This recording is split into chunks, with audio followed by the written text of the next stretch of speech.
right, we're going to go to a live news conference now. Lieutenant Paul Vance is on scene and have begun their work. Honestly, the primary and first and foremost thing we've got to get done is the identification of all the deceased. We have preliminary IDs, but we have to do it legally by law, and we want to do it properly. We would expect that the lieutenant and I will be here first thing in the morning between 7 and 8 o'clock. And by that time, we're hoping to have positive identifications of all the deceased to provide you at that time. We will send you out a news release, a press release. If you're not on our email list, get it off the AP. And primarily, it's going to include all the details we've given you for all the briefings that we've given you during this evening. I see no need to keep you all here tonight. Do what you feel is correct, but we will do no more briefings tonight. I'm going to, again, defer till probably 8 o'clock tomorrow morning. That's what we're shooting for. All right, a couple quick questions, and I'll help. I'll try to answer them if I can. Is there anything anybody needs? The injured victim, whether a man, woman, child? It was a female. It was an employee of the school who was wounded, who was injured, and is doing well. Wounded in the foot. Definitely, yes. Yes. Are all the bodies still inside the school? I don't want to get into the details of it, but suffice it to say that the medical examiner has been on the scene with all the proper personnel, and they'll do what needs to be done. And again, primarily what we're looking at right now is the positive ID, so we can give some closure to people. The complexity of this investigation, just in regards, we're hearing that so many rounds were fired. I know you probably can't comment on that, but this is going to be a very painstaking process for you. I couldn't have said it better myself. This is the way we investigate major crimes, and for those of you that aren't here on a regular basis, it's a very meticulous process. We leave no stone unturned. We take as much time as we need. We use all the resources that we have available to us. We will do that in this case and then some. This is a case of extremely large magnitude, as you know, between Newtown and state police and our federal partners that we'll utilize, and even some out-of-state partners will help us reach out of state if anything crosses the state borders. It's going to take a long time. We'll be processing this building, and I'm just speculating right now, but at least until Sunday. Sir, at least. Have you given access to the bodies of the deceased children? No. How are you managing the identifications? We have a process in place, and that we're going to establish. We have a process established, I should say, in place that we're going to utilize to identify each individual. Do you expect that to take, the identification will take into tomorrow, or could that take into Sunday? We're cautiously optimistic that we can have positive IDs by tomorrow. That's the professionals that are telling us that, specifically the medical examiner and his team, our investigators, and working together, we're hoping to accomplish that. And does that include the body at the other crime? The families have been notified. The preliminary identification has been made, and through process of elimination, unfortunately, the families have been told. But again, we want to be absolutely positively sure, no doubt whatsoever. We saw FBI on the scene earlier when it was yes. crazy.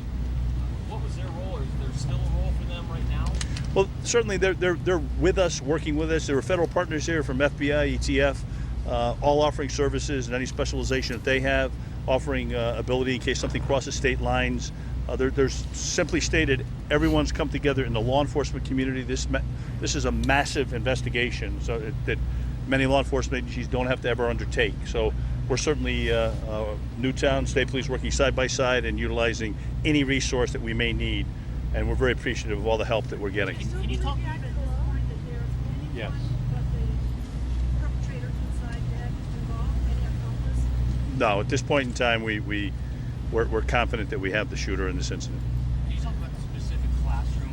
Was every child in the classroom now deceased? I'd rather not do that, quite frankly. I've been a trooper a long time, and my lieutenant to my left has been in law enforcement a long time, and it's just something that serves no useful purpose. I'd rather not get into that. It's a horrific scene. Between our mutual experience, we've never seen anything like this. It's heart-wrenching for us as it is for the families, and I just would like to just leave that at there. Did the shooter have a history with the school? Did he attend the school? What connection? No, I think what we got to do, and it should be understood, we're looking at that. We're looking at all the history. We'll go backwards as far as we have to go in this investigation, and hopefully we'll stumble on answers, and we'll hopefully not develop many more questions. But we want to be able to build a process and build a story. And an investigation like this is like a puzzle. All right, we want to put this puzzle together and form a complete picture so that everyone, without any doubt whatsoever, can truly understand what occurred. So, what I'd like to say is that we'll come back tomorrow in the morning, let's say 8 o'clock in the morning, to let you know how we progressed overnight. As we prepare the list of positive identifications, I want to do one list. I don't want to do a piecemeal. I don't want to do a couple here, a couple there. I want to do one final list. The minute that's done, we'll be here with it, and we'll also post it on our website so that it's available to everybody. All right. What's your timeline for the other crime scene? Lieutenant, of your officers with this situation, the way they were able to get those kids out of there and keep them calm and get as many out as quickly as possible. These guys, when they got to the door, were first in the door, and the surrounding PDs and the troopers, their training kicked in. This is something that you train for, you plan for, you work towards, you hope to never have to use, and their training kicked in. They saved a lot of lives. They did a great job. Extremely proud of it. Tell us now about the shooter. I'm sorry? What can you tell us about the shooter? I'd rather do that in the morning once we have positive identification, even of the shooter. We want to have all that information, and hopefully we can tie up some loose ends for you first thing in the morning. But I'd like to leave it where we are right now, and you know, we'll fill in the voids tomorrow as much as we possibly can. Is your timeline for the other crime scene the same? Oh, wait a minute, I'm sorry, young lady. No, the Connecticut medical examiner is managing the cases, and he did request some assistance in equipment that's been brought in for him. But they're there working now. So how did you first hear about this shooting? What did they say? Or what was the first word you heard? In a nutshell, it was 911 calls that came into Newtown State Police, and the response was instantaneous. Okay. From within the school. From One call? school sources. Multiple calls? Yeah, I'm not sure, and you know, yes, I believe so, but I don't know how many of hers. That was the next question. Releasing the 911 call? Authorities in New Jersey, and what are they saying about the father and the son? We've been in contact with any authorities, our investigators, with any authorities that can assist them in furthering their portion of the investigation. I do know that New Jersey's been mentioned. There's been 2 or 3 different locations that have been mentioned, but not to read anything into that. If there's something significant about reaching over a state line or about doing something, you know, that may be related to this case, we're not going to hide it from you.